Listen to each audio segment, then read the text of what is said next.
i-flex ko lang sa inyo yung nabili ng amo ko kahapon.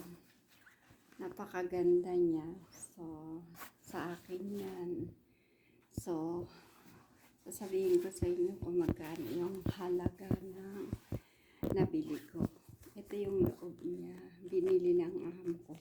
Wala naman akong pera kahapon, pero bigla siya nagyaya. So, alam mo na kung syempre, ikaltas niya sa amin ngayon. Sahod natin. Or, hindi ko alam kung diba? Ito siya.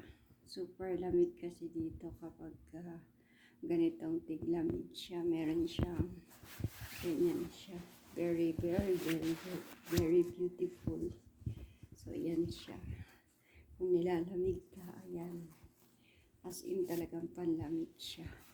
Tsaka, ang pinakamaganda parang, meron siyang kasamang gloves. O, pag nilalamig ka, ipasok mo yung kamay mo dyan. May glove na siya.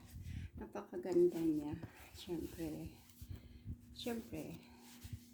sasabihin ko sa inyo kung magkano ang halaga nito. Ganyan siya.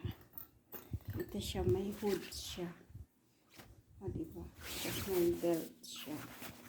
As in, pang-travel talaga siya.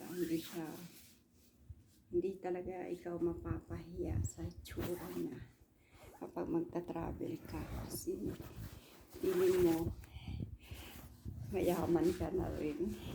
Kasi ganito yung mga sinusuot naman. May mga kaya dito, yung mga anak ng amo, ganyan ang sinusuot dito. Magkano ba nabili ito? 50 real lang. So, napakaganda niya. Talagang napakaganda niya. Thank you, madam. Madam, thank you. Diba? Ganda.